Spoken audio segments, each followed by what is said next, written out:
Bueno, vamos a ir empezando. Eh, Primero, buenas tardes a todas. Lindo volver a vernos en el marco de empezar a compartir. En este caso, lo hicimos en el marco del 8M y con respecto a algo que nos habíamos propuesto como consigna, que fue libres y desendeudadas.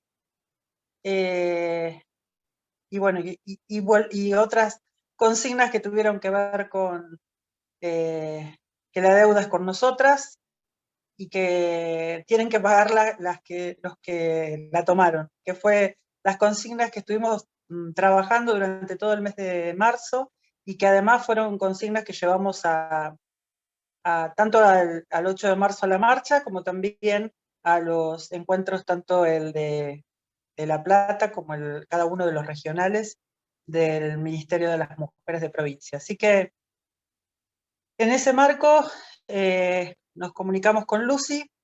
Es una compañera con la que compartimos el trabajo en el ministerio, pero ella trabaja en la Subsecretaría de Políticas de Género y Diversidad Sexual. Es socióloga, es investigadora y es una de las autoras del libro Una lectura feminista de la deuda.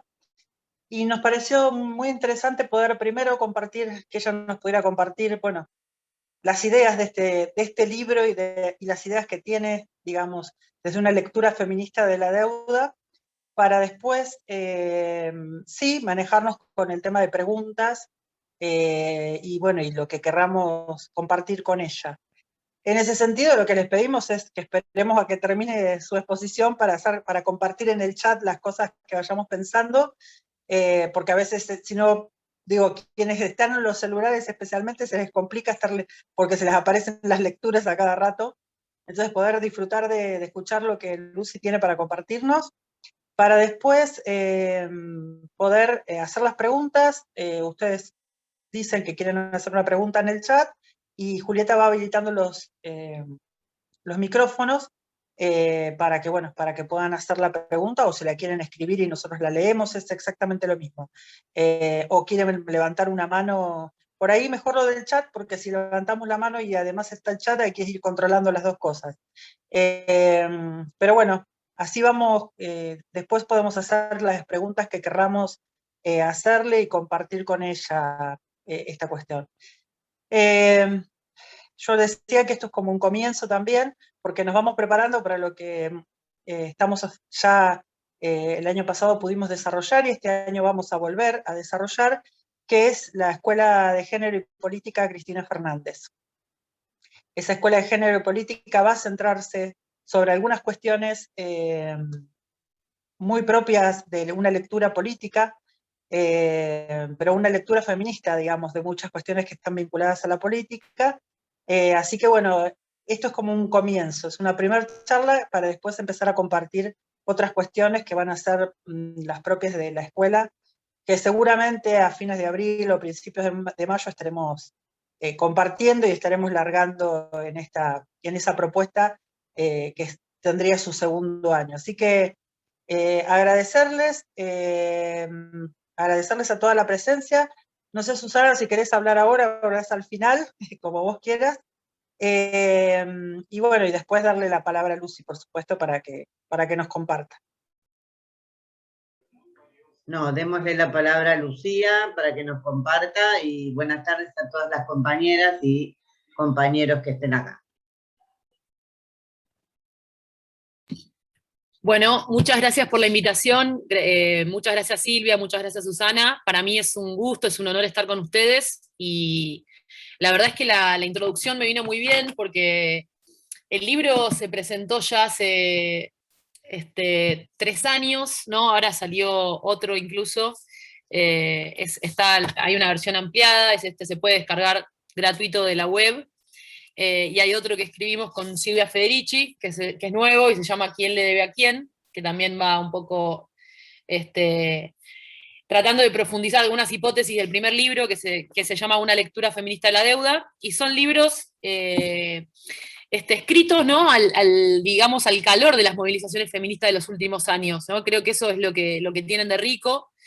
Y a partir de la introducción que vos hacías, yo hoy preparé unos puntos, sobre todo para pensar, ¿no?, en esta discusión de, bueno, cómo se llega a que haya una lectura feminista de la deuda, o que deuda y feminismo puedan estar en la misma frase, ¿no? ¿Cuál es el proceso de construcción política que se dio, que implica la creación de nuevos vocabularios para pensar en la deuda, pero también la formación, la construcción de alianzas políticas para enfrentar los efectos del endeudamiento? Y aprovechando que todas ustedes son militantes, que todas ustedes tienen trayectorias políticas, me gustaría compartirlo un poco en esa clave, ¿no? Sin olvidar de ninguna manera la pregunta política por cómo se construye un vocabulario para enfrentar la deuda, y también, ¿no?, porque muchas veces caemos en el error de pensar que hay, digamos, que la teoría se produce por fuera de la militancia, ¿no? Y si bien hay un ámbito académico, y yo pertenezco al ámbito académico también, no creo haber transitado un proceso más prolífico en términos de invención de categorías, de invención de formas de nombrar los procesos políticos, que aquel que transité, ¿no?, como militante feminista, ¿no? Entonces, esa relación continua y esa retroalimentación interesante entre teoría y práctica política, creo que es algo a destacar, ¿no?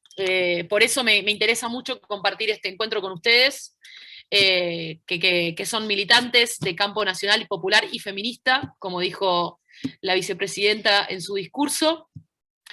Entonces, la gran pregunta, ¿no?, porque el título de la charla que Silvia me compartió cuando me invitó, es Vivas, Libres y Desendeudadas, ¿no? ¿Cómo llegamos hasta ahí? ¿Cómo se llegó a formular una mirada feminista del endeudamiento? ¿En qué proceso se dio esa consigna? Y bueno, ¿cómo llegamos a la consigna que usamos este 8 de marzo, que es: la deuda es con nosotras y con nosotres, que la paguen los que la fugaron, ¿no?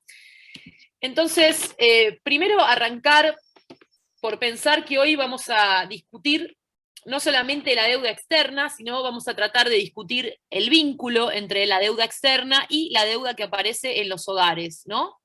Vamos a hacer todo el tiempo ese doble recorrido, tratando de entender esa relación.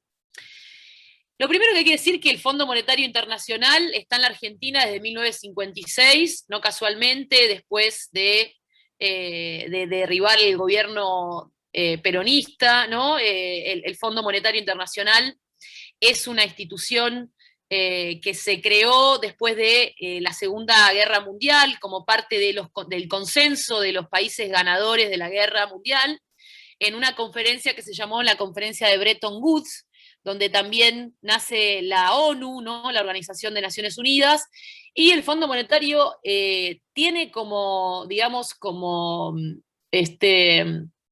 origen de su fundación la idea de contribuir a la estabilidad macroeconómica de los países miembros, ¿no? Algo que vamos a ver que a lo largo de la historia eso no fue así, ¿no? Sino que generalmente actuó como una especie de policía financiera de los intereses geopolíticos de los Estados Unidos de América, ¿no? Esa fue la función que cumplió el Fondo Monetario a lo largo de los años y que no ha cambiado, ¿no? Implementar políticas y planes económicos en los países periféricos y sobre todo tratando de asegurar los intereses de los Estados Unidos y de las empresas transnacionales de los Estados Unidos y de los países de Europa.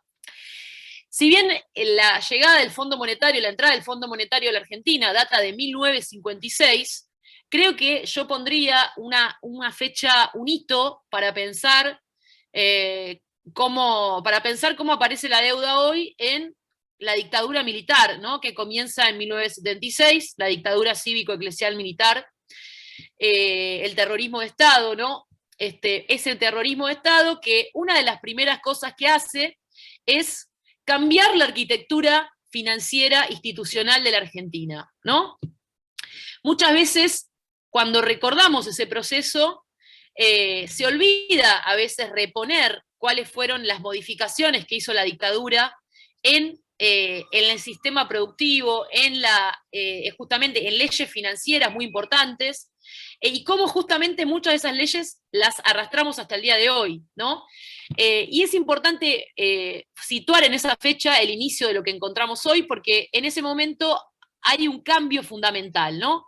Empieza a verse lo que no se había visto nunca antes en la historia argentina, que es esto que algunos autores llaman modelo de valorización financiera, ¿no? Que es un modelo económico orientado a asegurar la ganancia financiera de bancos, pero también de grupos económicos locales.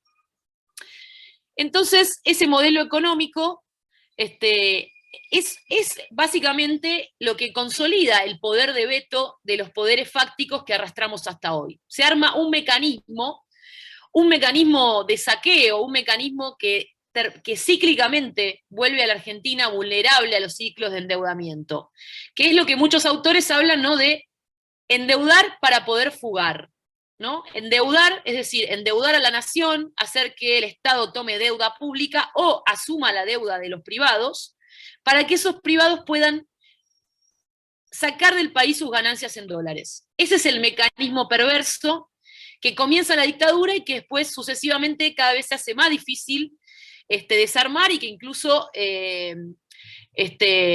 muestra digamos, la resistencia última a los poderes fácticos, incluso en los años de la década ganada, donde claramente se ha confrontado muy concretamente con esos poderes. Un punto importantísimo que data de 1977 es la modificación de la Ley de Entidades Financieras, ¿no? Esa Ley de Entidades Financieras que incluso con el proyecto que se acaba de presentar, que todavía no se presentó en el Congreso, pero que dieron a conocer el Fondo Nacional para el Pago de la Deuda Externa, hay un proyecto que también modifica la Ley de Entidades Financieras. Esta Ley de Entidades Financieras lo que hace es orientar, o sea, cambia completamente la naturaleza y el fin del crédito en la sociedad, ¿no? Eso es muy importante porque eso va a ser el marco institucional sobre el que después va a aparecer todo este endeudamiento privado que vemos hoy. La Ley de Entidades Financieras hace muchos cambios. Primero, obliga, por ejemplo, a todas las formas que había de intermediación financiera, por ejemplo, las cooperativas de barriales que financiaban emprendimientos productivos localizadas en los barrios, obliga a todas las formas de intermediación financiera a transformarse en bancos para poder actuar, ¿no? Y centraliza todo el dinero de la sociedad en bancos, en los bancos, ¿no? En la forma de bancos. Exige que todas las cooperativas se transformen en bancos comerciales. Al cabo de unos años, esa ley produce una concentración del sistema financiero en pocos bancos, y además lo que hace la Ley de Entidades Financieras es redireccionar el crédito de la sociedad que estaba orientado hacia la producción hacia un crédito orientado al consumo, ¿no? Entonces cambia los hábitos y la manera de pensar de la sociedad también. Donde antes había una sociedad, digamos, un crédito orientado al sistema productivo, empieza a haber, ¿no?, esta proliferación de financiamiento para consumir. Y empieza también a aparecer también una práctica de dolarización de las prácticas económicas, ¿no? Eso es algo que también está en discusión hoy. Por ejemplo, empiezan a aparecer los primeros avisos de viviendas vendidas en dólares. Empieza el dólar a ser un valor completamente importante en la vida de los argentinos y las argentinas, cuando esto, previo al 76, no era así. Entonces, hay que entonces hacer esta vinculación, ¿no? Este proyecto de este terrorismo de Estado se implanta al mismo tiempo, ¿no?, que se cambia la arquitectura financiera del país.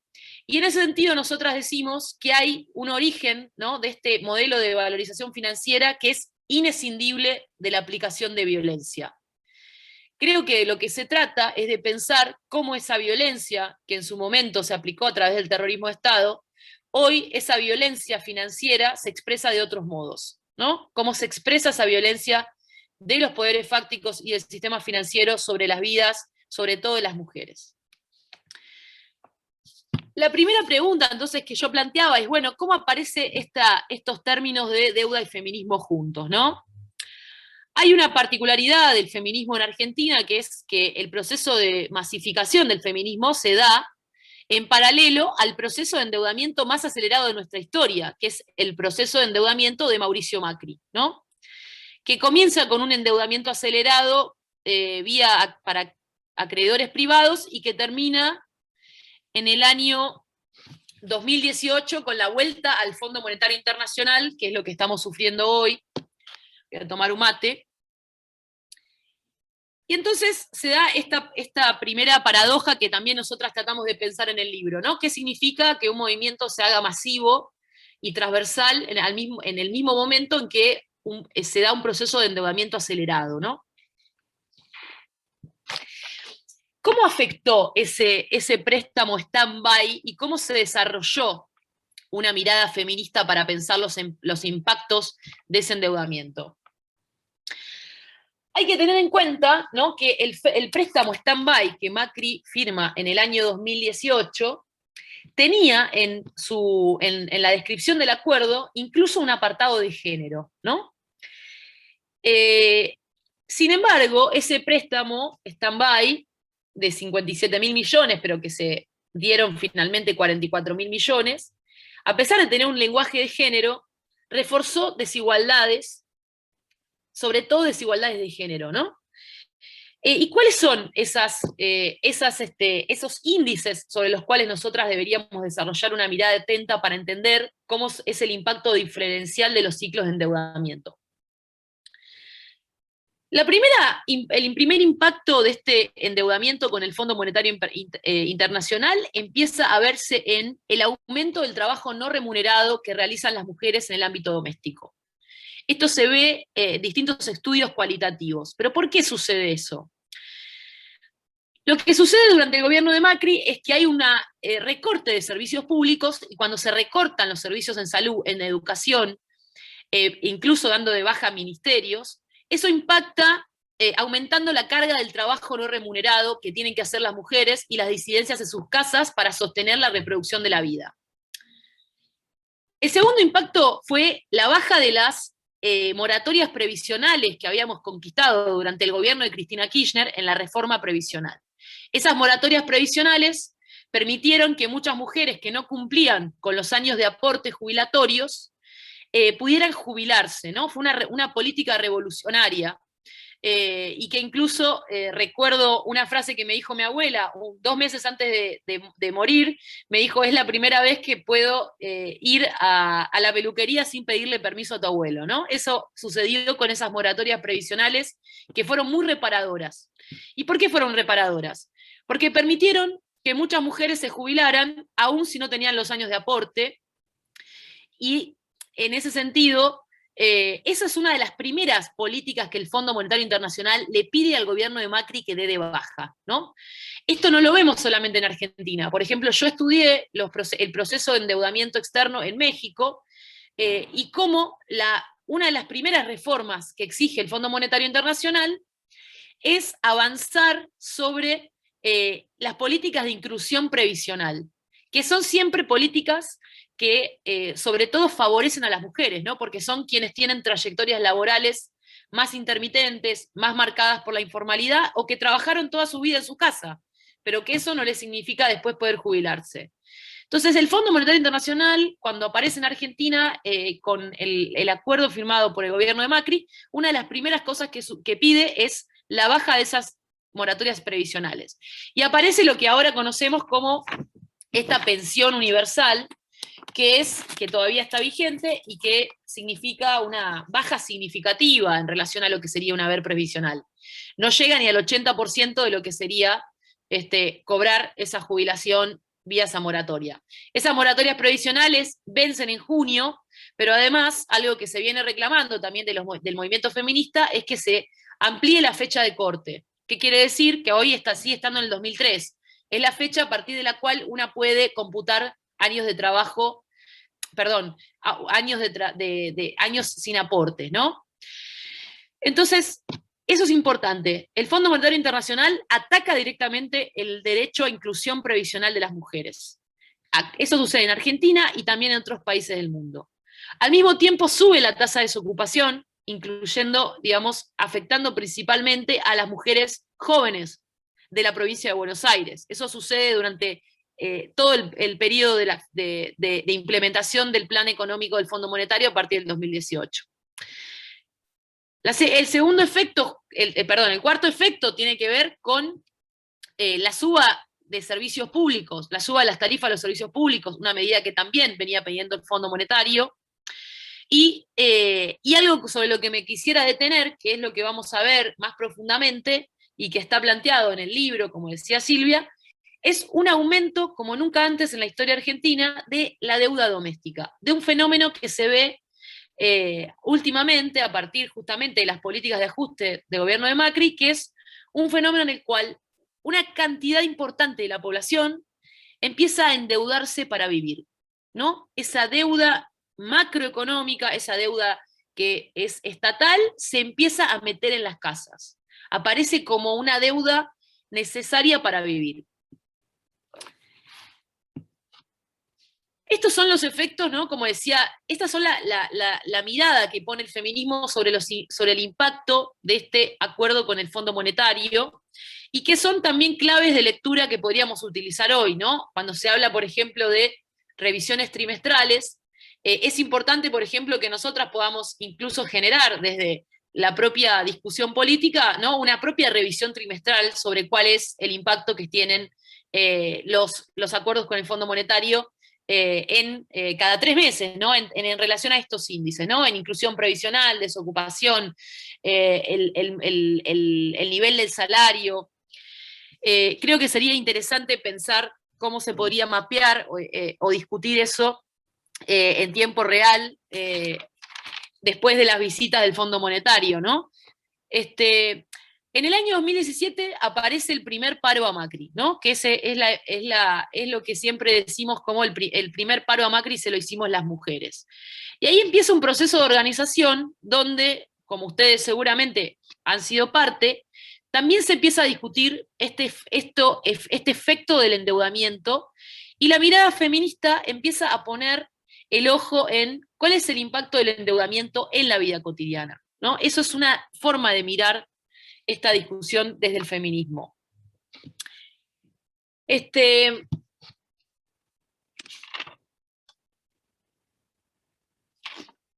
Entonces quisiera seguir entonces con esta discusión. ¿Por qué hay una mirada feminista del endeudamiento, ¿no? Creo que la discusión que abrió la medida de los paros internacionales, ¿no? Empezamos a poder discutir cuáles son estas formas de explotación y cuáles son las formas de violencia económica que vivimos a diario y cuál es su relación con las violencias machistas, ¿no? Creo que la discusión sobre la lectura feminista del endeudamiento tiene que ver con cómo se abrió la imaginación política a partir de las formas organizativas que tuvimos para armar los paros internacionales. En esas instancias, la deuda empezó a aparecer como un eje fundamental para pensar la relación entre violencia económica y violencia machista. Creo que uno de los puntos más importantes de este proceso tuvo que ver también con la forma en que nos dimos de organizarnos transversalmente. ¿Qué quiere decir? Que pudimos pensar los impactos de ese endeudamiento desde distintos puntos de vista, tanto como trabajadoras comunitarias, como trabajadoras sindicalizadas, pero también esta deuda se empezó a discutir en los secundarios, se empezó a discutir desde las trabajadoras de la economía popular. Han aparecido formas distintas de discutir cuáles son los impactos del endeudamiento. La discusión en esos paros internacionales, que de alguna manera permitió ampliar la idea de lo que se entiende como trabajo, ¿no? Eso es algo que hemos ganado en estos procesos de organización de los últimos años, que es esta idea de que hay trabajo más allá de lo que se reconoce con el salario, y donde el trabajo que realizamos en el espacio doméstico es fundamental. Y desde allí mirar los impactos de ese endeudamiento. En el año 2018, desde el colectivo Ni Una Menos, se hizo una acción en la puerta del Banco Central, ¿no? La primera vez que se señalizaba el Banco Central también como un espacio a protestar desde los feminismos, donde se comenzó a utilizar esa consigna, vivas, libres y desendeudadas nos queremos, una consigna que pone otras claves para pensar la deuda, ¿no? En primer lugar, una discusión muy interesante sobre cómo podemos pensar que los procesos de endeudamiento afectan la posibilidad de autonomía económica de las mujeres. Cómo el endeudamiento impacta restringiendo la posibilidad de salir de las violencias, porque condiciona la posibilidad del Estado de reparar desigualdades y de aumentar los presupuestos de violencia de género, los presupuestos orientados a atender la violencia de género. Y además ponía esa discusión también en una consigna interesante de pensar cómo la autonomía y la posibilidad de vivir una vida digna se ve restringida con los procesos de endeudamiento. Esa consigna ha sido tomada por muchos espacios y por sindicatos, ha sido tomada por movimientos estudiantiles, incluso ha sido tomada en otras partes del mundo, y es interesante porque pone un vocabulario para hacer esta vinculación entre violencias económicas y violencias machistas. Nosotras proponemos, en el libro, proponemos una metodología feminista para pensar la deuda, ¿no? Y es esta idea de sacar la deuda de un nivel de abstracción, de una idea de que solo pueden hablar técnicos o de que solo pueden hablar economistas, para poder hablar desde los feminismos de la deuda, y para poder hablar desde los feminismos de la deuda, hablar desde la vida cotidiana. ¿Qué significa esta deuda que pareciera que está en un plano abstracto, en un plano que no se puede discutir? ¿Qué implica en la vida cotidiana? Ahí es donde empezamos a discutir a poner esta pregunta de cuál es la vinculación entre los procesos de endeudamiento externo con la aparición de este aumento de las deudas privadas.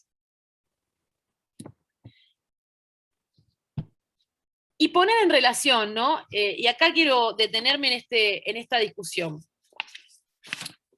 Cuando hablamos, ¿no?, de deuda privada, que es lo que hablamos en el libro y que lo que van a encontrar en el libro, estamos hablando de este proceso que les contaba, ¿no?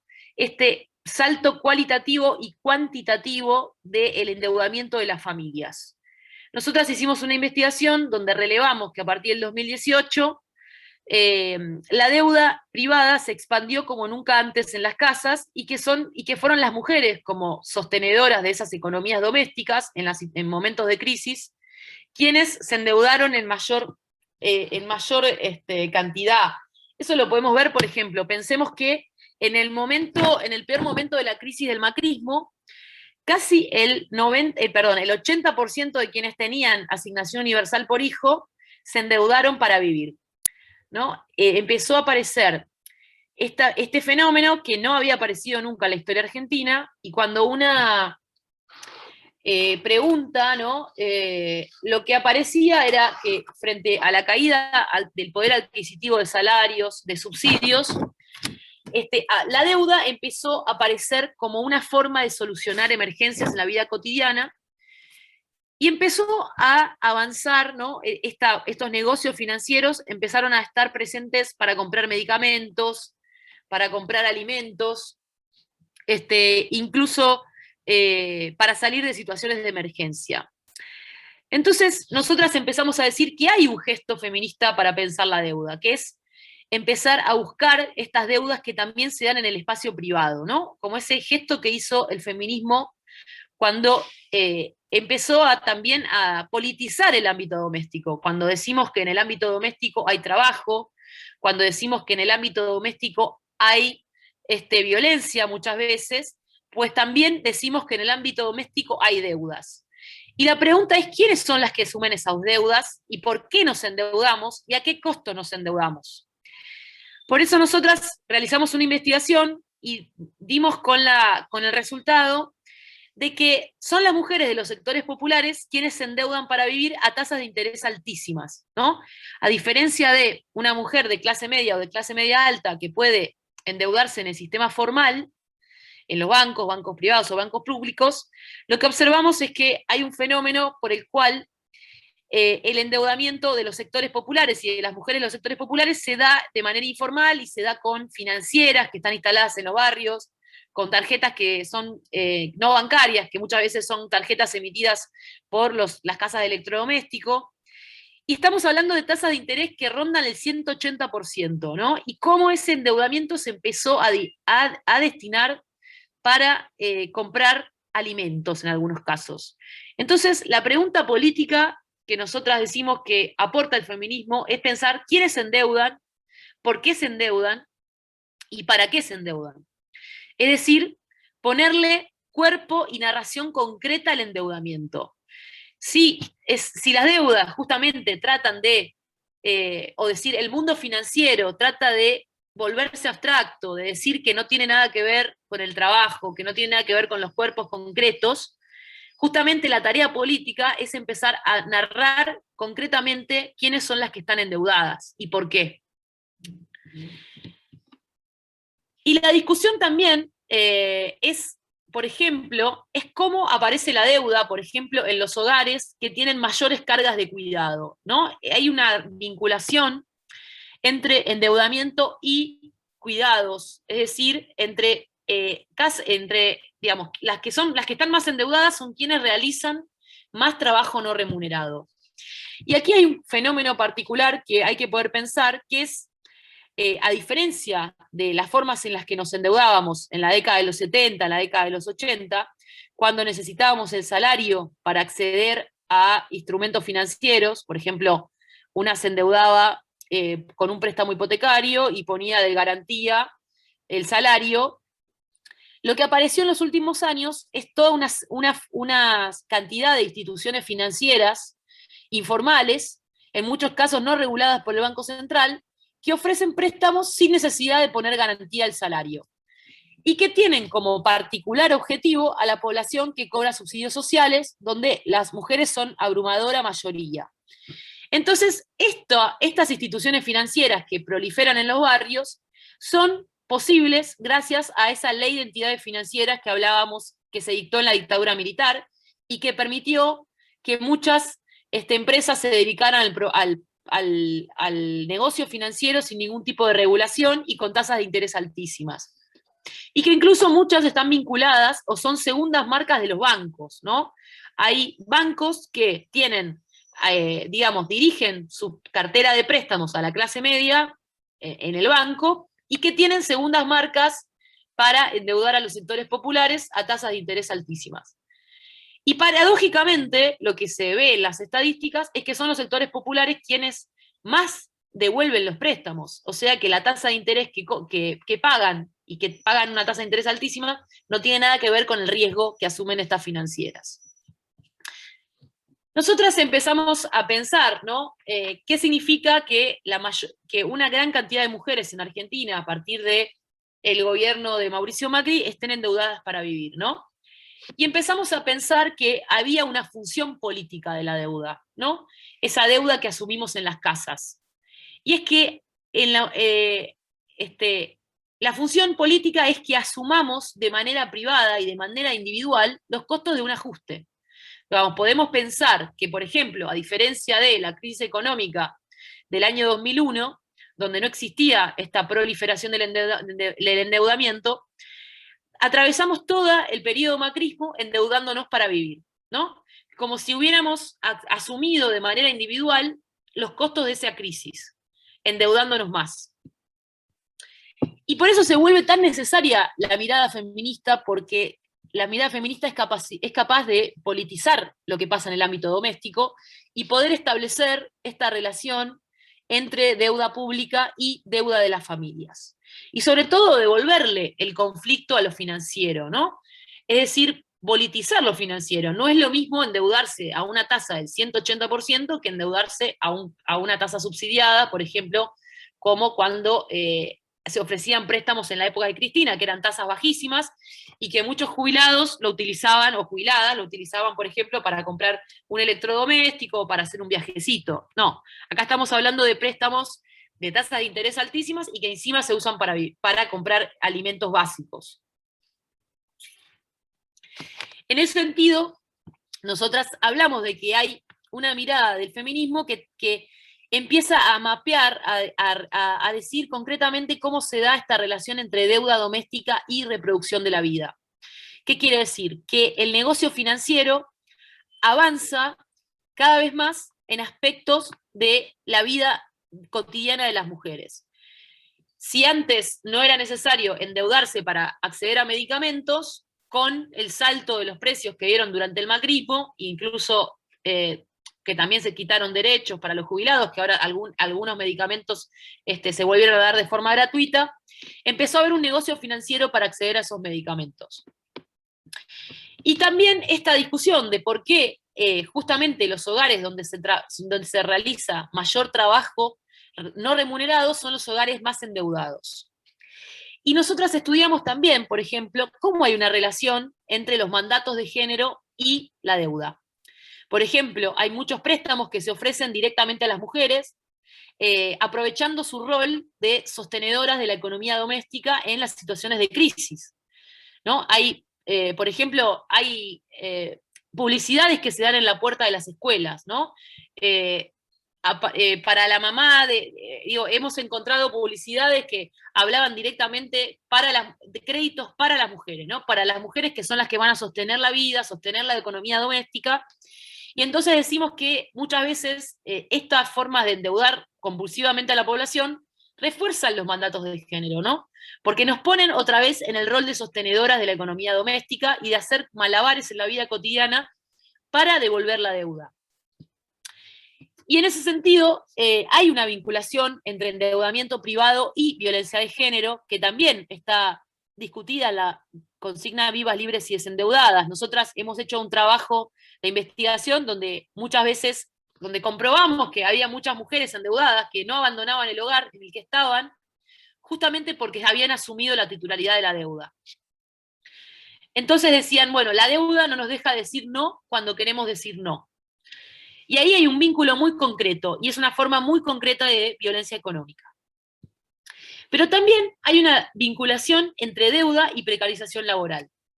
Estudiando este fenómeno en la población de mujeres jóvenes del conurbano, sobre todo en 2 barrios, vimos que, por ejemplo, en las mujeres jóvenes hay endeudamiento antes incluso de ingresar al mercado laboral, ¿no? Y que cuando una ingresa al mercado laboral estando ya endeudada, la deuda actúa como una especie de dinamizadora de la precarización laboral. ¿Qué quiere decir?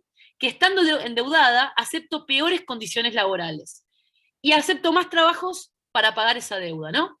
Con este miedo de aparecer en el veraz. Entonces hay una relación entre endeudamiento y precarización laboral. Por eso la discusión del feminismo es cómo discutimos el mundo financiero justamente en clave de la autonomía económica. ¿Qué ha sucedido en pandemia, no? En pandemia vemos que la pandemia ha significado en todo el mundo, ¿no? Una crisis económica, en todo el mundo han bajado los ingresos de la población, ha subido la desocupación. Ahora nos estamos recuperando en términos laborales de lo que sucedió en la pandemia, pero quisiera compartir con ustedes algo que vimos muy concretamente como efecto de la pandemia,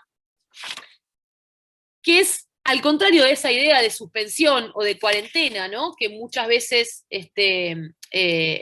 obviamente, que hicimos una cuarentena, las que pudimos, hicimos cuarentena y pudimos quedarnos en casa, no fue la posibilidad de muchas mujeres de los sectores populares de tener una casa donde quedarse. Pero durante la pandemia, no solamente no se suspendió la ganancia financiera, sino que el sector financiero ha sido uno de los más beneficiados durante la pandemia, ¿no? Uno lo puede ver estudiando las estadísticas de ganancia del sistema financiero, que en Argentina ha sido uno de los lugares donde más creció la ganancia financiera, incluso en un momento de crisis sanitaria. En la pandemia se da esta situación. Por supuesto que la imposibilidad de movernos, la imposibilidad de llevar a los chicos, a las chiques a la escuela, la imposibilidad de contar con redes donde descargar la carga del trabajo de cuidado en amigues, en otros familiares, en todas las redes que una utiliza para cuidar y para criar, digamos, hizo que muchas mujeres que a muchas mujeres les subiera la carga de trabajo no remunerado que hacen en sus casas, ¿no? Digo, durante la pandemia, quedarse en casa significó trabajar más, ¿no? Al mismo tiempo, hubo una caída de la participación laboral de las mujeres, ¿no? Por este aumento del trabajo en las casas, es decir, hubo menos mujeres que pudieron salir a buscar trabajo, y hubo una caída de los ingresos. Hubo muchas mujeres que fueron despedidas, hubo muchas mujeres a las que se las suspendió o se les bajó el sueldo. Eso hizo que aparecieran nuevas deudas en pandemia. Eso ha sido un proceso importante para pensar, ¿no? Cómo se dio esta paradoja. Una paradoja en donde se trabajó más, pero al mismo tiempo aparecieron nuevas deudas. ¿Cuáles son las deudas que aparecieron en pandemia? En pandemia han aparecido deudas, sobre todo vinculadas a la vivienda, ¿no? Deudas, acumulación de deudas para pagar el alquiler, deudas por tarjeta de crédito para hacer compras, deudas por atrasos en los servicios públicos, y también deudas con familiares, ¿no? Las deudas, digamos, en un hogar, puede aparecer distintas maneras de endeudamiento.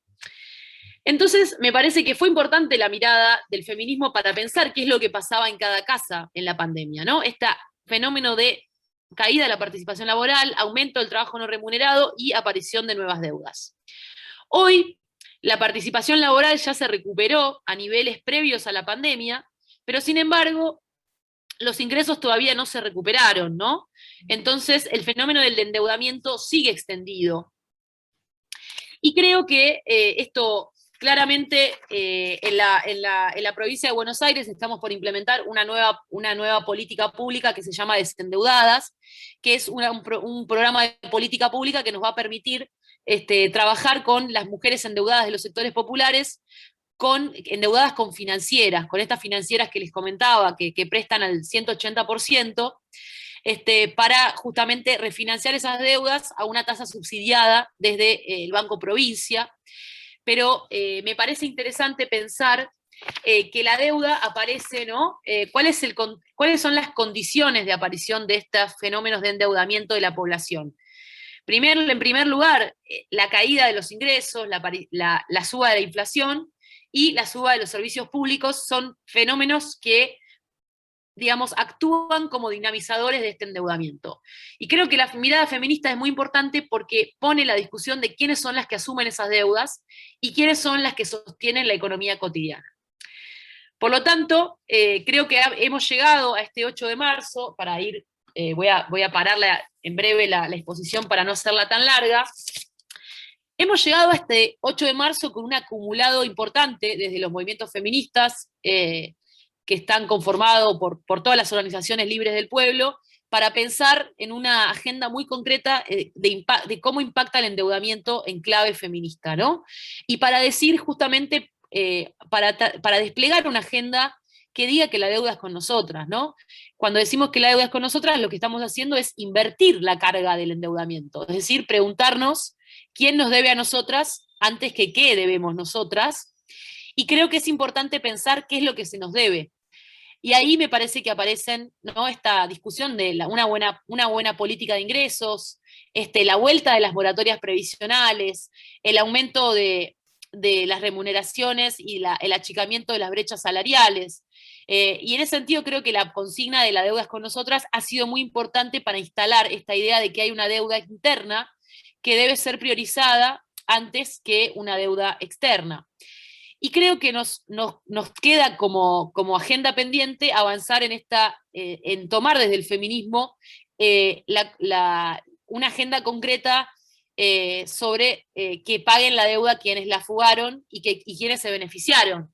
Si uno ve el listado de quienes fugaron divisas durante el gobierno de Macri, se va a dar cuenta que el 99% de quienes fugan las divisas son varones, ¿no? La riqueza está masculinizada y la pobreza está feminizada. Por eso creo que tenemos muchos elementos y muchas claves para seguir avanzando en esta agenda de confrontar la deuda desde los feminismos, y dejo por acá la exposición para abrir a comentarios. Gracias. Bueno, justo una de las preguntas que te iba a hacer es si vos habías participado justamente de Desendeudadas, porque tenía todo que ver con lo que estabas planteando, así que me imaginé. Sí, yo participé. Sí, la verdad que es una política pública que cuando salga va a tener un impacto muy importante para todas digo, donde todas podemos ser protagonistas, porque hay muchas compañeras así que conocemos y que va a ser importante que se sumen, digamos, a este programa. No sé si alguna quiere hacer alguna pregunta, quiere compartir algo. Lo van poniendo en el chat y Julieta va abriendo los micrófonos. Dale, por ahí, solo para decir, es que sean comentarios de lo que sea, ¿viste? Porque a veces estos temas asustan, y la verdad es que hay que decir lo que una siente.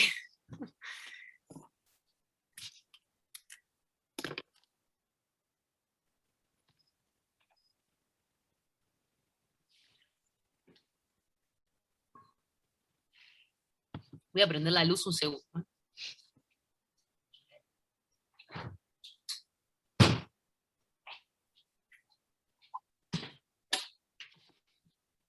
Ahí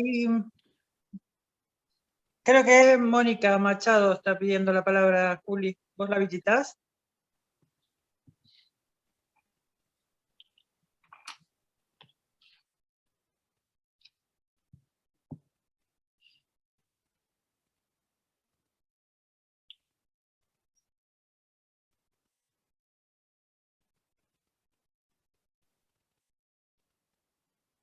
Juli.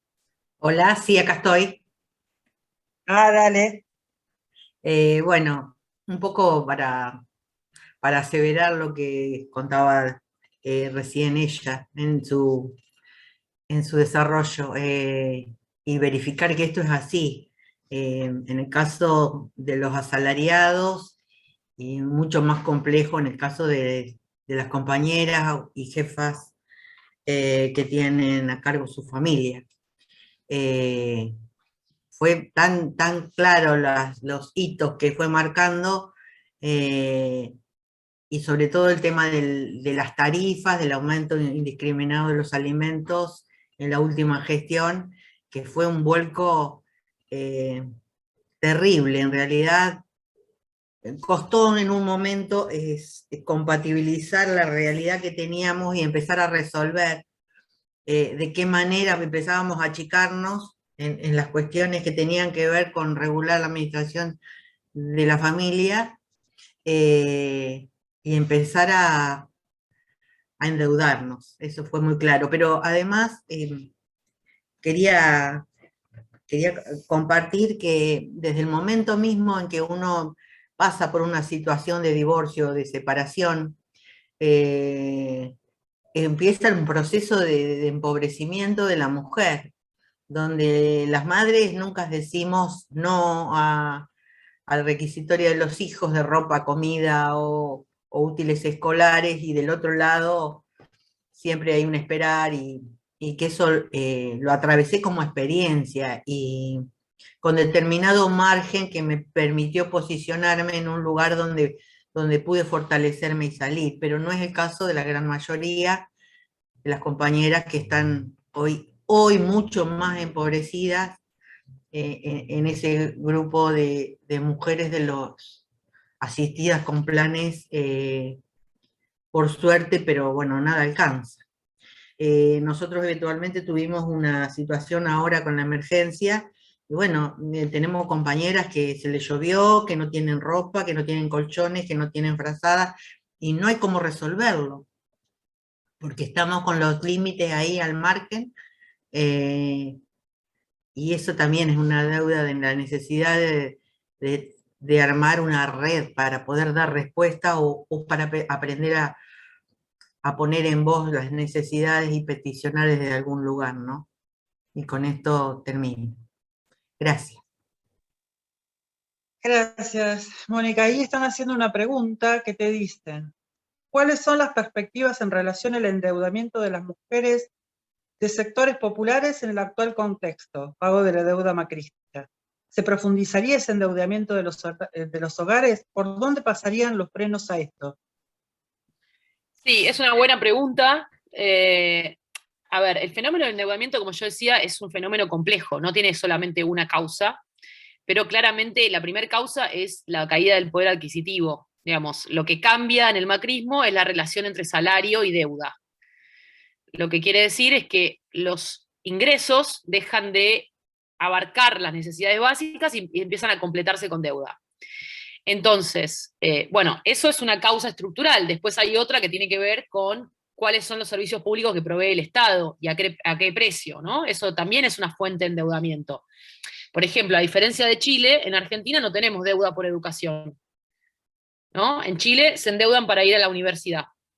Acá no nos endeudamos para ir a la universidad. Por eso es tan importante la lucha por las tarifas públicas, ¿no? Porque cuando las tarifas públicas suben más allá de lo que podemos, empiezan a ser fuente de endeudamiento. Entonces, yo creo que en este contexto, digamos, todo depende de cómo se defina, digamos, efectivamente, por eso es tan importante que la deuda no la paguen los sectores populares, porque en tanto y en cuanto, digamos, el pago de la deuda implique algún tipo de depreciación de los salarios, de los subsidios o de aumento de las tarifas más allá de lo que podemos pagar, va a generar más endeudamiento. Pero todo eso está en definición, digamos, las perspectivas son complicadas, pero bueno, al mismo tiempo dependerá también de la capacidad que tengamos de que no sean los sectores populares quienes paguen la deuda. Pero claramente hay una relación entre endeudamiento externo con el Fondo Monetario y endeudamiento privado. Y eso en Argentina no se había visto hasta el macrismo, ¿no? Que fue una destrucción sistemática sobre los ingresos. En otros países de Latinoamérica eso ya existía. O sea que las perspectivas son complicadas, pero claramente, bueno, estamos tratando de implementar políticas públicas que tienen que ser acompañadas con un contexto que no genere endeudamiento. Porque una puede, por ejemplo, a través del programa de provincia, puede desendeudar, pero si la tasa digamos, si la inflación sigue tan alta y los ingresos tan bajos, se vuelven a endeudar. No hay política que alcance. Entonces, hay que trabajar sobre todas esas variables. Bien, ahí le doy la palabra a Marta Andreoli.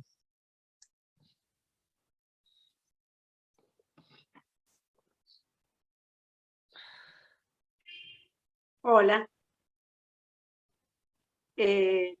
Lucía, ¿no? Sí.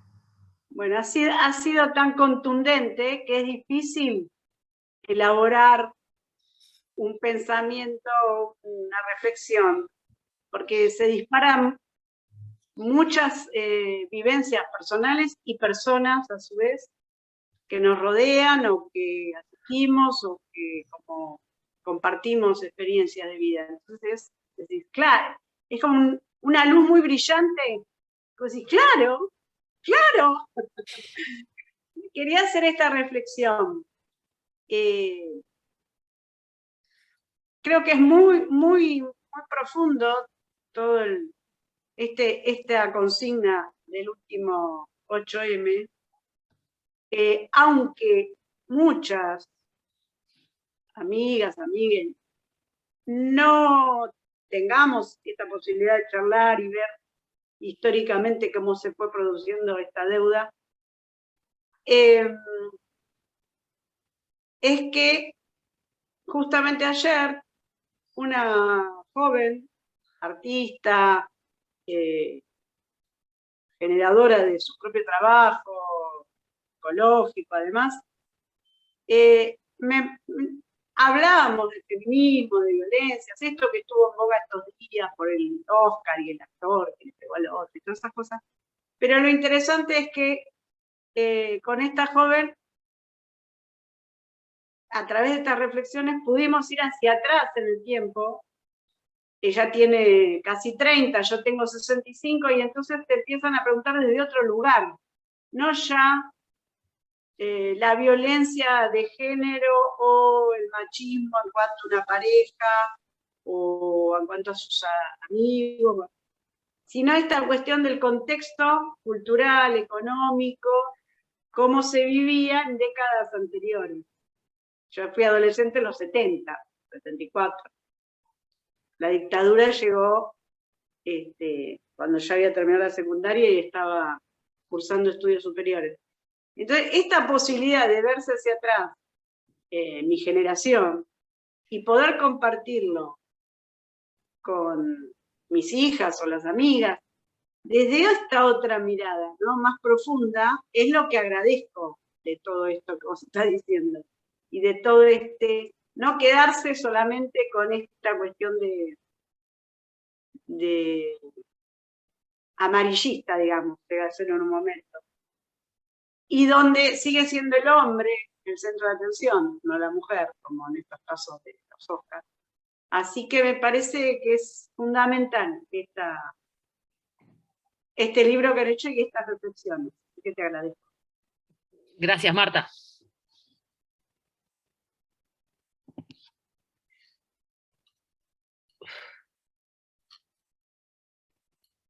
Ahí te hacen una pregunta. Como no leí el chat. Si con un ingreso ciudadano universal como política pública crees que permite andar este camino de endeudamiento. Yo creo que sí, yo creo que es importantísimo eso, pero como decía anteriormente, digamos, nosotras en la investigación que hicimos, también lo que vemos es que muchas personas que perciben subsidios y que perciben salarios se endeudan igual. Entonces, es muy importante la política de ingresos. Es decir, hoy por hoy en Argentina, trabajar no te asegura no estar debajo de la línea de la pobreza y no estar endeudada, que es algo que no había pasado nunca, ¿no? Tener salario y deuda, y mucho más si tenés un subsidio.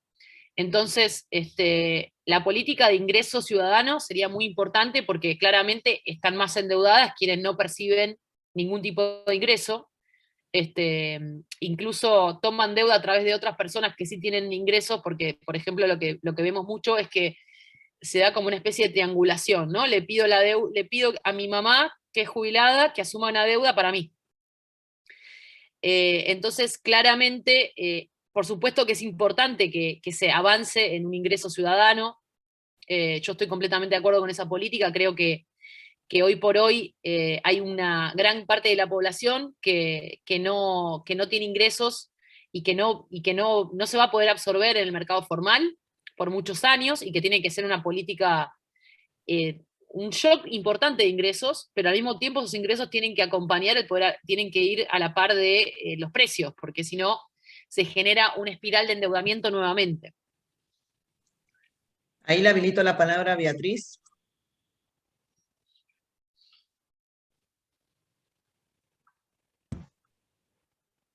Hola, ¿me escuchan? Sí. Bien. Bueno, en primer lugar, sí, reconocer, ¿no? La claridad, ¿no? En todo lo expuesto, ¿no? Y fundamentalmente en aclarar un montón de cosas que por ahí, las que tenemos trabajo, vivimos en un pueblo y todo, hay un montón de cosas que no tenemos en claro con respecto a lo que es la deuda, con respecto porque en la monotonía de lo diario, por ahí no nos detenemos a pensar quizá, ¿no? En el impacto que genera en las mujeres, ¿no? Si bien sabemos que somos el sostén, ¿no? En la mayoría de los hogares, en la mayoría de los hogares me refiero con respecto a que siempre la mujer es la que lleva la economía del hogar. Y yo me voy a detener un poquito a pensar, o sea, me detuve a pensar un poco en cómo impactó el tema, cuando hablamos de pandemia, ¿no? Más allá de que siempre sufrimos un montón de idas y venidas con respecto a lo económico, cómo afectó en pandemia con respecto a las decisiones que tuvieron que tomar las mujeres, ¿no? Con respecto, por ejemplo, a la educación, ¿no? Que a mí me tocó muy de cerca, tanto por mí como por mis hijos, bueno, un montón todas las madres haciéndose cargo de lo que se nos vino encima, ¿no? Y que a su vez era un combo trágico, ¿no? Porque fue trágico, de pérdida de trabajo, pérdida de, bueno, en su momento de libertad, ¿no? Porque realmente el aislamiento provocó justamente eso, esa sensación de que no podíamos salir, de que no podíamos hacer nada, y cómo afectó a su vez después con todo lo que se tuvo que innovar con respecto a tecnología y todos los demás, y la falta de recursos que tuvieron un montón de mamás y de chicos para poder enfrentar todo ese desastre que se vino en todos los niveles, social, educativo, bueno, todo lo demás. Y cómo aún persisten los coletazos de toda esa crisis, ¿no? O sea, que venimos de crisis en crisis y que siempre es la mujer la que va sosteniendo, ¿no?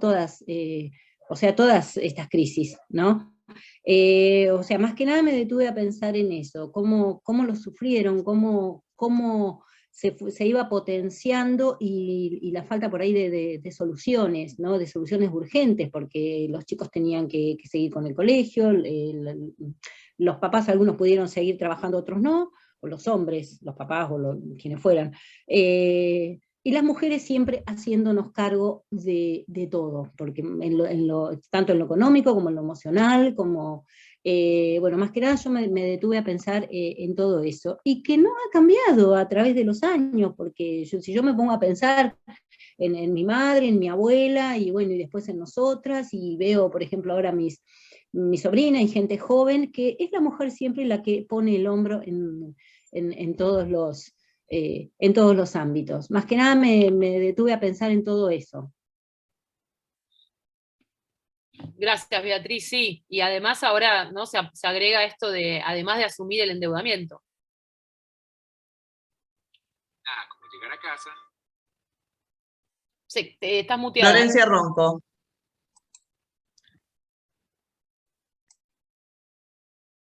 Ahí está. Bueno, buenas tardes a todos y a todas. No sé si hay algún varón en la sala, pero por las dudas.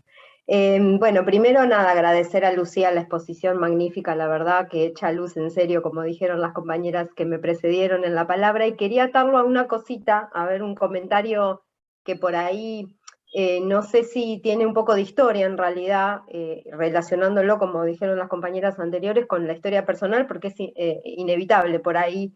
Mientras vos, Lucía, ibas hablando, se me dispararon cosas de mis vivencias en la época de los 2000, en la crisis que tuvimos en los 2000. Yo recién en esa época tenía mis hijos muy chiquititos, y un compañero, los dos con salario, y endeudados, y siempre decíamos esto de ir con la tarjeta de crédito a comprar comida para una semana en 12 cuotas. En esa época no me acuerdo si había planes de 12 cuotas sin interés, pero bueno, en definitiva, con tarjetas de crédito que se hacían crédito formal, como vos bien diferenciaste, estaba el crédito informal con tasas usureras, pero siempre pensábamos, digo, y nadie habla de esto, no se habla del endeudamiento de la mujer, así que celebro enormemente que haya investigaciones al respecto, porque es un tema durísimo, y los sectores populares y más humildes y que no tienen salarios en blanco, sobre todo son los que más lo sufren, ¿no? Los salarios por ahí que tienen que ver con el cartoneo, y realmente se endeudan, y se endeudan triangulando, y endeudan a la familia, y conozco casos de que hasta han perdido propiedades por ejecuciones de garantías, por este tipo de endeudamientos tan usurarios. Y atarlo además al delito, porque por ahí no sé si esto tiene que ver con la investigación que ustedes hicieron, o es un tema totalmente separado, pero también en los casos de mujeres de familias muy humildes, donde muchas veces el varón termina delinquiendo, ¿no? Hablando así a calzón quitado, como quien diría, y esa persona, esa mujer, queda con el compañero detenido, preso, sola de nuevo, y en otro ciclo de endeudamiento, y teniendo además que atravesar esa situación de el compañero detenido y de los hijos viviendo esa situación, muchas veces por situaciones de pobreza, a donde nos han llevado los ciclos neoliberales. Entonces por ahí también me disparó eso, de relacionarlo con una problemática que nos atraviesa justamente en estos periodos, y que por ahí después con el gobierno de Cristina, como vos bien decías, bueno, pudimos empezar a salir, porque a nosotros nos pasó con mi compañero en ese momento, que después se mejoró el salario, y entonces pudimos ir revirtiendo la situación, y pensaba, digo, en algo que en la investigación está excelente que ustedes hacen, pero en alguna cuestión que sea estructural y que podamos después defender, para que no nos vuelvan a pasar estos ciclos de otra vez endeudarnos en otra época neoliberal, que ojalá que no venga nunca más, pero bueno, que puede pasar. Así que bueno, te agradezco un montón la exposición, y ese es el aporte que quería dejar. Gracias. Sí, a mí me parece fundamental lo que decís, Florencia, porque yo no fui por ese lado, porque tampoco, viste, a veces uno no quiere abrumar con tanto tema, pero por ejemplo, el fenómeno del endeudamiento, porque ¿qué pasa en los barrios? Cuando hay políticas de ajuste, lo que empieza a faltar es liquidez, ¿no? Liquidez para el que vende, la que hace changas, la que hace arreglos, empiezan como a secarse los barrios de liquidez. Y lo que apareció mucho en la investigación es, por ejemplo, también préstamos de prestamistas informales en el barrio, que generalmente están relacionados con la droga. O sea, el tranza del barrio te da plata, y muchas veces, por ejemplo, te da plata si vos le das a tu hijo mayor para que empiece a laburar para él. Bueno, o sea, hoy en día este fenómeno no es un fenómeno secundario, es un fenómeno que organiza una dinámica social en los barrios, que está relacionado con la violencia, que está relacionado con el delito, que también hay muchos prestamistas informales que blanquean dinero con préstamos, digamos, dando préstamos en los barrios. Entonces, como vos bien decís, hay un costado en ese sentido muy importante para pensar. Yo no me detuve en ese aspecto, pero aparece, digo, las fuentes de endeudamiento de los barrios, incluso hay algunas que están relacionadas con el delito.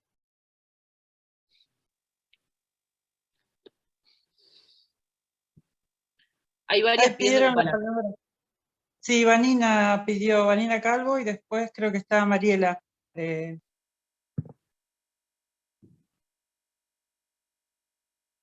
Ahí Vanina Calvo. Ahí está, estoy perfecto. Bueno, buenas tardes para todas y todes.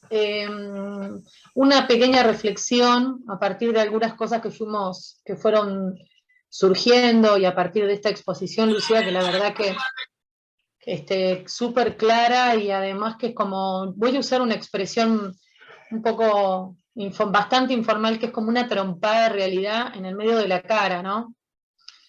Y cómo nos mueve un montón de situaciones que hemos vivido en el 2001, las que somos más grandes, ahora, y lo relacionaba con algo que lo quería traer acá, la reflexión, que escuché hace un tiempo, esta figura, esta función social de la restauración, ¿no? La mujer como restauradora. Y hay algo que, la reflexión que traigo acá, más que una reflexión, es como una propuesta, que es desromantizar la función de la restauración social.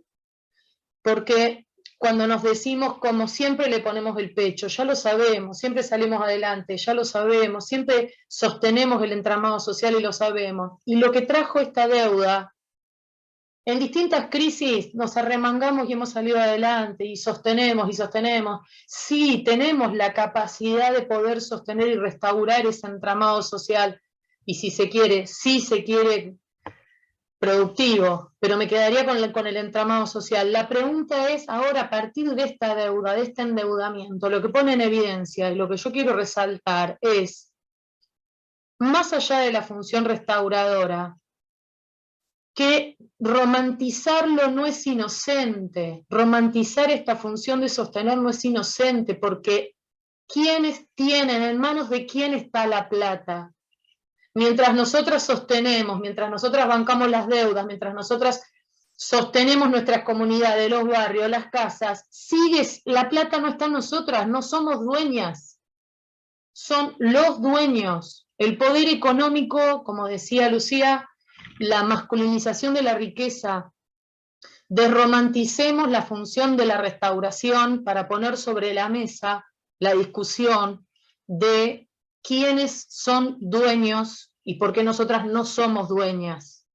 Esa reflexión, ¿no? Como que este endeudamiento nos ponga de frente a ese interrogante y que interpelemos desde ese lugar. No es suficiente solo con restaurar y estar a la altura de las circunstancias, sino que es necesaria dar una lucha en relación a cómo se distribuye la riqueza en el mundo. Esa es la reflexión. Sí, ahí, Vanina, la verdad, totalmente de acuerdo, y quisiera hacer un mínimo comentario, ¿no? Cómo aparece también en los periodos neoliberales esta idea de la mujer emprendedora, ¿no? Una especie de mandato de arreglárnosla como sea, ¿no? Incluso el macrismo, digo, en las políticas públicas, en la justificación de las políticas públicas habla de esto, ¿no? De descansar sobre la infinita capacidad de iniciativa que tienen las mujeres de los sectores populares. Y a veces es verdad, es necesario, si bien resaltar que somos quienes sostenemos, al mismo tiempo eso, ¿no? Seguir disputando la riqueza. Mariela Blaskovich y después Cristina Folisi.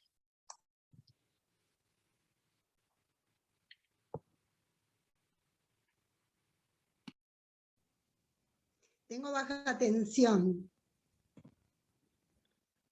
Apago la cámara, por eso apago. Se cortó la luz y hay baja tensión. Bueno, apago la cámara y les cuento. Bueno, buenas tardes a todas, me encantó, coincido, la charla impecable. Para compartir simplemente mi experiencia en el 2001, yo separada, trabajando en relación de dependencia, me embargaron el sueldo 5 años. Tarjeta de crédito de mi ex esposo. Bueno, gracias a Dios cambiaron el Código Civil y todo. Pero bueno, imagínate, tras que nunca me pasó 50 centavos, en el 2001 te estoy hablando, tengo hijas grandes ya, una de 40, una de 27, costó muchísimo, siempre es la reconstrucción femenina y siempre las mujeres saliendo adelante como fuere, pero también haciéndonos cargo por cónyuge de deudas que no nos correspondían. Yo en un momento, gracias a Dios, tuve 2 familias amigas que me ayudaron un montón, como el juez Melazo, porque la esposa era amiga, y con un amigo de él que me asesoraron y logré salir de esa deuda, porque en un momento era extraordinario los intereses que me pedían el valor de un departamento, propiedad que yo ni tenía. Pero ellos fueron a fondo de todo y en los 5 años que del embargo logré pagar el total, pero me querían cobrar más. Así que imagínate, si uno no tiene quien le ayude o quien lo asesore, salís adelante con tus 2 hijas, como sea, pero por trabajar en relación de dependencia yo, él no, cargué con las deudas de él también. Decir que hoy en día con el Ministerio de las Mujeres, con los cambios del Código Civil, cambió todo. Pero bueno, en el 2001 fue difícil. Gobernando en los 90, gobiernos como los que hemos tenido, todo estaba re difícil. A mí me costó muchísimo. Nada, les quería compartir mi experiencia y bueno, que hoy sería otra cosa. Gracias. Abrazo a todas. Muchas gracias, muchas gracias. Situaciones de esas son muy paradigmáticas.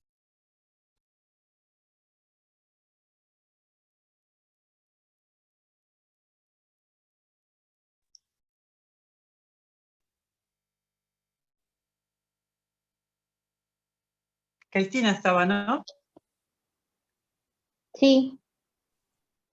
Hola, ¿qué tal? Buenas tardes a todas y a todos. Contenta de reencontrarnos. La verdad que Lucía, has dado en la tecla, digo yo. Es muy bueno este tema, porque aquellos que trabajamos con las mujeres en situación de violencia, queremos trabajar fuertemente que la primera violencia es la económica, sin lugar a dudas. Entonces hay que trabajarlo desde ahí. Esto no digo que no se tienen que trabajar las violencias, ni los impactos psicológicos, ni sociales que tienen las mujeres. Pero si no ponemos el acento en la violencia económica y en la violencia patrimonial, desde el momento en que una mujer, una vez que es golpeada, se tiene que ir de la casa a las 2 de la mañana con los chicos, y el hombre se queda adentro, en la casa y demás, ese es el primer acto desde la justicia que remarca esta cuestión de la violencia económica, este mandato donde las mujeres nos tenemos que bancar todo. Inclusive que no nos pasen plata, que no nos dejen plata, que no nos dejen trabajar. Entonces me parece que es un viraje de las cuestiones de los valores que tenemos que trabajar cuando hablamos de la violencia. Hay que poner fuerte en eso y ojalá que este proyecto que impulsa nuestros senadores y nuestros diputados con esta idea de nuestra líder Cristina realmente tenga también un impacto para la deuda interna, digamos, ¿no? En el sentido de alguna manera reparar estas cuestiones que nos dejan los ciclos económicos de aquellos que se enriquecen mientras el pueblo nos endeudamos. pero el pueblo en general y las mujeres o diversidades en particular.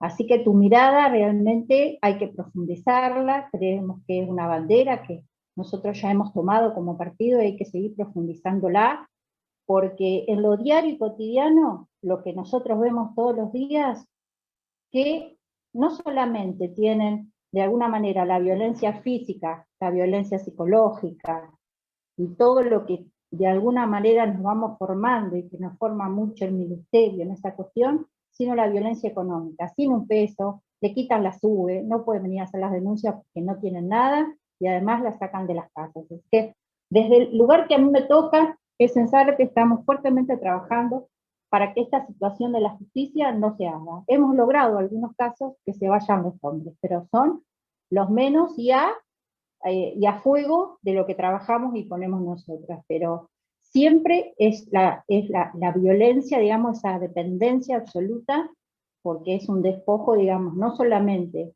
real y monetario, sino básicamente interno, ¿no? Si yo me voy, si yo me quedo sin trabajo, la que se tiene que hacer cargo es la mujer. Así que es la deuda interna, simbólica, histórica y universal que tenemos. Así que Lucía, gracias por todo, abrimos esta mirada y empezar a ver un poquito más los números finos. Gracias. Bueno, Silvia Zavala pidió la palabra. Yo pedí la palabra, sí. No me habilito sola el micrófono, pero yo pedí la palabra. No, mirá, voy a ser muy sincera en por qué te voy a hacer esta pregunta. Vengo de 2 días, estoy en este momento, yo vivo en Sierra de la Ventana, pero en este momento estoy en Bahía Blanca, camino a otro distrito. Vengo de recorrer 2 distritos de la Sexta y lo que nos está pasando es encontrar a las compañeras militantes, no te estoy hablando de la mujer del barrio que tiene que atravesar todas estas situaciones, sino que las compañeras que vienen militando y que están dando batalla y toda la historia, donde estamos en una situación de muchísima incertidumbre, mucho desánimo en general. El contexto, digo, por un lado, nosotros en la Sexta, para darte una idea, que es de la sección electoral a la que pertenecemos, tiene 22 distritos, de los cuales 8 están gobernados por el Frente de Todos, para dar un pantallazo de que tenemos un montón de gobiernos que piensan de otra manera. Hay que dar la batalla en esos lugares, ¿no? Con lo que eso implica que, hay un montón de políticas públicas que no llegan, muchas cuestiones que no se atienden. Vengo de 2 localidades donde recientemente, en estas 2 semanas, tuvimos 2 femicidios, o sea, una cuestión donde las compañeras están como muy impactadas, muy golpeadas, y además estas cuestiones, de la deuda, pero esto que me parece muy importante, que es entender que este endeudamiento que hablamos, cuando hablamos del endeudamiento del país, hablamos del endeudamiento de nuestros propios hogares y cómo eso impacta dentro de nuestros propios hogares, y qué importante es que mirar esa situación.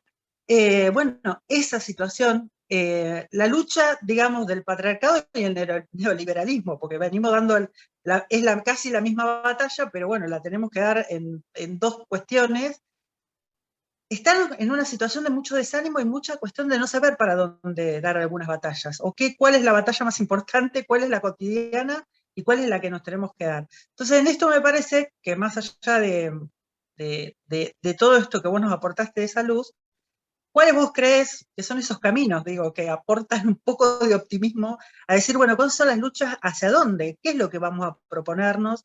¿O qué es lo que queremos pelear a lo interno de cada uno de nuestros espacios que se propongan a nivel de la provincia?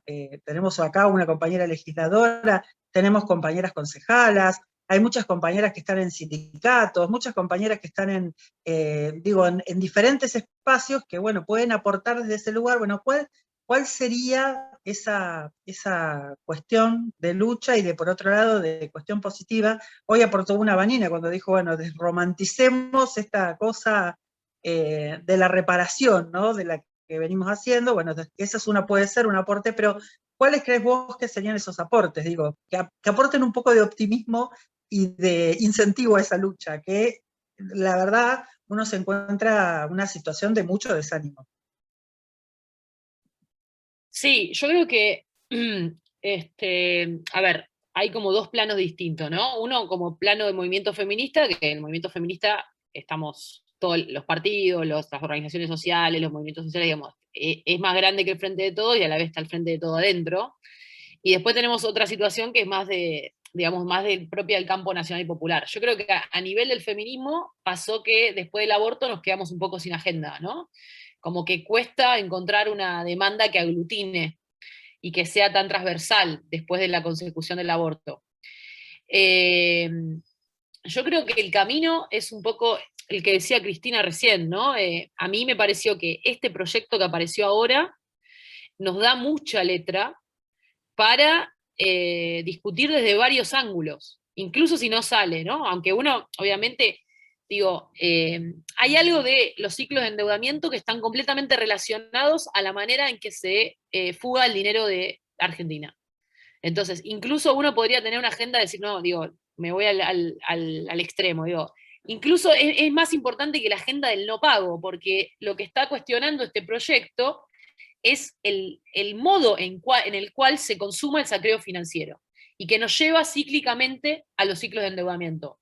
Entonces yo creo que tenemos que militar ese proyecto, explicando, incluso volviendo a metodologías que teníamos en la época de cuando discutíamos la ley de medios, cuando discutíamos los fondos buitres, ¿no? Darle al máximo esa discusión en las básicas, en los espacios.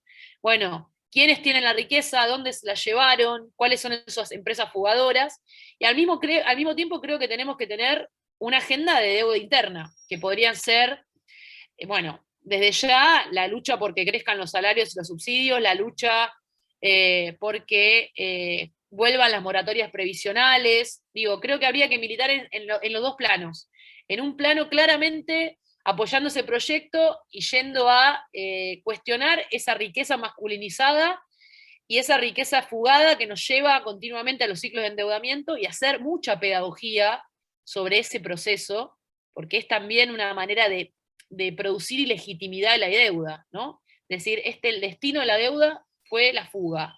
Bueno, también organizar la ilegitimidad de la deuda no va a venir solamente de un proceso jurídico, tiene que aparecer de una manera pedagógica a gran escala. Y este proyecto que presentó la compañera Cristina, digamos, nos permite ir a discutir eso, y al mismo tiempo creo que tenemos que exigir una agenda nuestra que esté muy enfocada en salario, en lucha contra la inflación y en medidas reparatorias para las mujeres que, como ustedes dijeron, vinieron haciendo todo el esfuerzo y que se incrementó la pandemia. Necesitamos mejores jubilaciones, necesitamos moratorias provisionales, incluso la demanda del salario universal es importante. Creo que hay que construir esa agenda bifronte, ¿no? Meterse con el costado tributario, con el costado de que la paguen quienes lo fugaron, y resaltar una agenda muy clara de cuál es la deuda interna que se tiene con las mujeres. Y construirla de manera transversal, ¿no? Porque eso es lo que dio como fuerza también el feminismo, que pudimos construir desde distintos sectores demandas muy concretas. Bueno, hoy, bueno, primero agradecerle, estaba presente nuestra secretaria de Género a nivel nacional, que es Cecilia Pitelli, y la secretaria de Organización también a nivel nacional, que es Claudia González. Hoy justamente adherimos a un escrito conjunto que se hizo de todas las mujeres del Frente de Todos. Yo digo que quienes sostenemos en el territorio la unidad somos las mujeres, eso es innegable. Construimos un documento para apoyar este proyecto, construimos un documento para el 8M, nos ponemos de acuerdo en las consignas, y trabajamos todas las organizaciones del Frente de Todos a nivel nacional, y bueno, nuestra secretaria de Género a nivel nacional, que es Cecilia, participó de esta cuestión, y bueno, y adherimos nosotros como partido a nivel nacional a este comunicado. Así que la verdad que sí, creo que esas cosas nos ayudan muchísimo, pero bueno, es importante esto que decís de ponernos algunos ítems, porque también nos ayuda a ordenarnos, ¿no? Porque en la cuestión cotidiana de todo lo que vamos dando, y sumado a eso, las propias internas dentro de nuestros espacios, todas las cuestiones del machismo y del patriarcado dentro del espacio de nacional y popular, también hacen que las compañeras están, digamos, desgastadas y algunas hasta desanimadas con respecto a una militancia. Entonces está bueno empezar a arrojar esa luz como para decir, bueno, ¿a qué vamos a apuntar? ¿Qué es lo que queremos pedir? Así que te agradezco esa síntesis que hiciste para también enfocarnos a nosotras en estas cuestiones.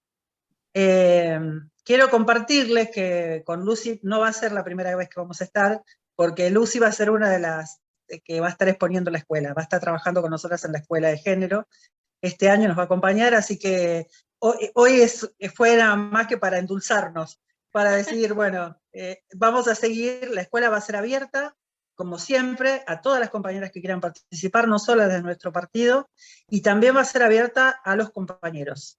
El año pasado lo restringimos para nosotras, para fortalecernos como digamos, mujeres del partido, pero este año lo vamos a abrir para que realmente los compañeros también empiecen a formarse y empiecen a pensar con perspectiva de género, desde el feminismo, empiecen a pensar estos espacios. Nosotros desde el Frente Grande siempre decimos que nos conduce Cristina. Si nos conduce Cristina, entonces este tiene que ser un partido nacional, popular, democrático y feminista, y eso es lo que le decimos a nuestros compañeros, que también reconocen que es Cristina quien los conduce, así que tienen que ponerse las pilas si no les queda mucha alternativa, como por ejemplo hacer la ley Micaela dentro del partido, que bueno, adherimos como partido, así que ellos también participan de esas capacitaciones, así que muy importante. No sé si alguna quiere hacer alguna pregunta más, porque ya tenemos hace una hora y media a Lucy hablando y compartiendo. No estoy viendo justo el chat, a ver si alguien más. Hay una reflexión de Claudia. Ah, dale. Dice, la deuda es con nosotras y nuestras hijas, que por generaciones venimos padeciendo el endeudamiento de los que nos someten el Estado patriarcal. Yo creo que no alcanzó todo el esfuerzo de nuestra referente Cristina, ahora soportando estos ataques degradantes, misóginos, violentos que está padeciendo. Comparto lo que todos han expresado, excelente exposición. Yo quiero pedir que nos movilicemos en apoyo a Cristina. Es parte de lo que también se está hablando a nivel, ¿sí? Digo, apoyar este proyecto como una movilización. Así que seguramente prontamente habrá alguna... ¿Se está hablando? Mañana se está moviendo un comunicado que después lo reenvío, que debe ser lo mismo que firmaron del Frente de Todos, pero la intención es sumar a otros sectores que también estuvieron participando del paro feminista para apoyar el proyecto y repudiar los ataques a Cristina. Así que... Totalmente, sí, es el mismo. Es ese que se estuvo haciendo y que la idea es trabajar en eso. Ahí Cecilia, que es nuestra secretaria de Género a nivel nacional, está pidiendo la palabra. Juli, ¿le habilitás? Ahí voy, para que la busco. Ahí está.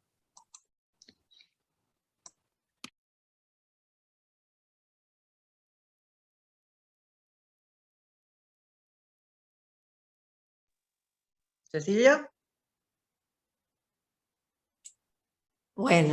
Bueno, buenas tardes.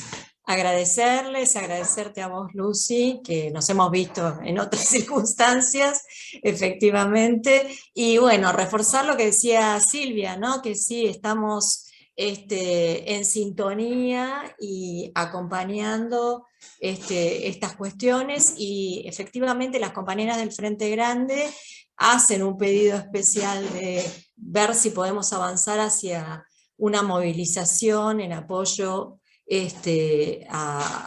a Cristina, en trabajar más fuertemente estas cuestiones que, bueno, nos vienen ocurriendo a todas, ¿no? Porque cuando se toca una figura como Cristina, evidentemente eso es un mensaje que nos mandan a todas las mujeres, no solamente a ella, ¿no? Y creo que es muy importante que la estemos acompañando en esta circunstancia, como la hemos acompañado obviamente en otras. Y me parece muy interesante, Lucy, lo que dijiste al final, ¿no? Esta idea de sintetizar qué podemos hacer, porque efectivamente el desencanto y la dificultad está muy presente en muchas compañeras, y también ciertas complejidades, ¿no? que atraviesan la vida y el feminismo, y hacen que en la reflexión, en la vida cotidiana, todo se vuelva más complejo. Entonces, esta idea de trabajar en red, de transversalizar los problemas que nos aquejan, me parece que son clave para, bueno, aspirar a, primero, a seguir luchando por las cosas que necesitamos, que sean efectivamente la devolución de derechos, la mejora de nuestra calidad de vida, y bueno, y no hay ninguna otra manera de hacerlo que no sea juntas, ¿no? No tenemos otra opción. Y bueno, y si bien sabemos que hay dificultades también al interior del feminismo, y bueno, tenemos que, yo creo que de poner cualquier situación pequeña frente a la gravedad de todas las cuestiones que estamos atravesando en este momento. Creo que es algo que nos lo debemos y que lo debemos sostener, ¿no?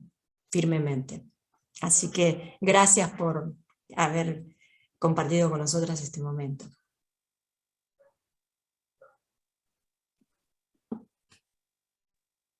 Bueno,